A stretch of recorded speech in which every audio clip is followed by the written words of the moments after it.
Okay, this is Mark Horton from BP Conversions. I'm just going to show you one of our storage solutions for the Kerscott, Mountbatten or Ivinghoe variants of Taylor Wimpey houses, whichever yours is called. And we're going to look at the Eaves cupboard in the larger of the second floor bedrooms.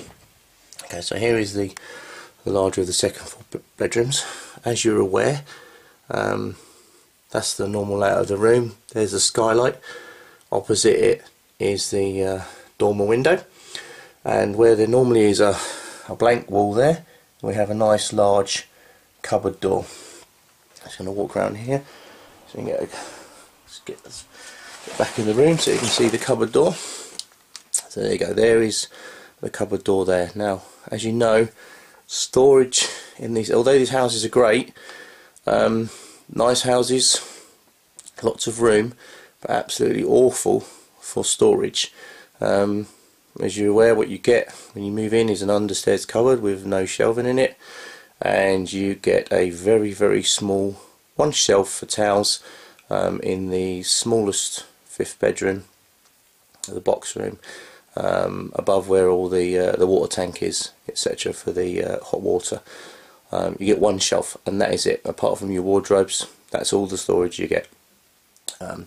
As you can see, you probably know your loft hatches up there now, because traditionally, because it's a 2.5 story house, so what was traditionally the loft is been made into the top floor, second floor bedrooms. So that loft, although it's very long because it goes the width of the house, it's not very high, and it's narrow, and it doesn't have a flat bottom because the struts on it are V-shaped, running the full width of the house, so there's no flat bottom to really store anything on. So stuff that you might traditionally store in the loft that you want to keep over time, there's really nowhere for it, which can be a big problem if you've moved from a house prior that you've stored lots of memorabilia in the loft.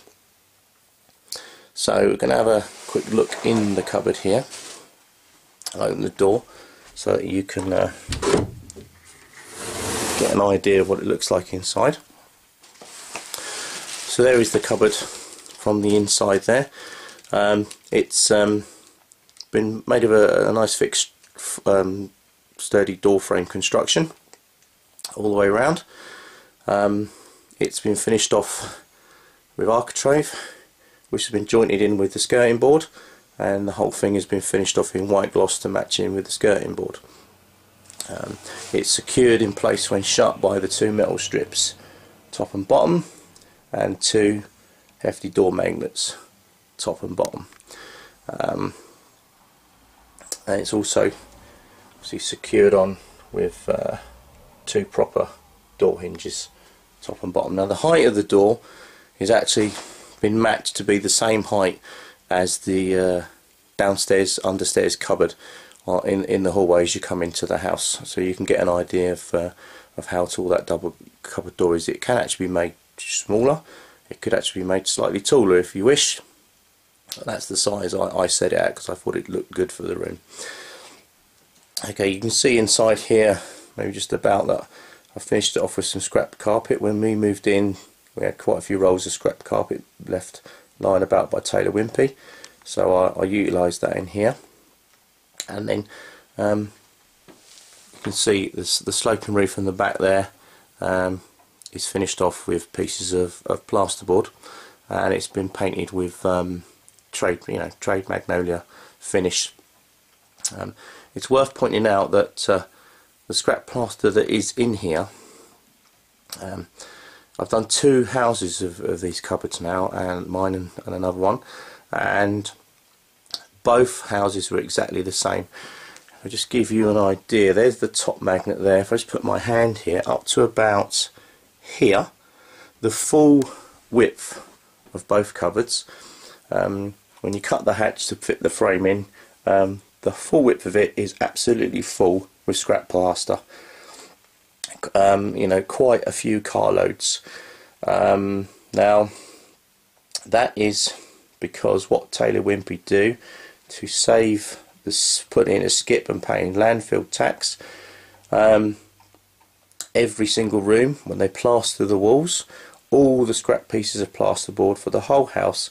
Rather than skip it, they stuff it in these eaves, left and right, both the top rooms, and then they board the whole thing over, because obviously nobody's supposed to ever see in there again.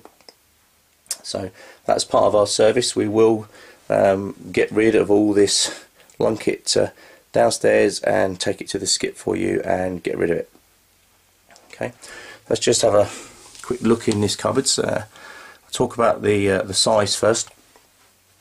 They're actually quite big old cupboards. They are the full width of the room, which is the internals 3.27 meters wide. The depth is about 0.78 meters deep, and it's the highest point is almost a meter high. It's 0.96 meters high. Obviously it has a sloping roof portion, that top part there where the internal of the eaves roof is, but it is still a big old cupboard. It's just under 2.5 cubic meters of storage space. It works out when you do the maths, 2.34 cubic meters of storage space. I'm going to just show you inside here now. There you go, that's the one end to the left. Just spin it round. That's the other end to the right. Let's have a quick crawl up here. So, unusual I know, but what I'll do is I'll spin round and I'll try and get as far back at one end. There you go, you can get an idea now of the width of this. Like I say, it is the full width of the room, and there is a decent piece of storage space there. I'll just talk about the construction. It's all constructed in wood. It's all fully braced in, top, bottom and sides. You can see I'm going to give it a good tug here. It's all solid all the way down. It's completely, it's a proper door frame, built in as a proper door frame. It's all fully secured in. Now you're probably wondering, it looks quite big, but actually how much stuff can you get in there? Well, obviously we're utilising this cupboard, and to get everything in there I had to take everything out. So I'm going to spin round now to show you all these boxes here. So everything between these pink toy boxes and this Wendy house, all these boxes here, which bags, boxes, etc., they stack back to the radiator that is under the dormer window. So from the radiator and the dormer window all the way out here, which is pretty much level when you've got the door open for the bedroom, that all if I just walk around here, all of this, all of these boxes, every one of them here in this pile.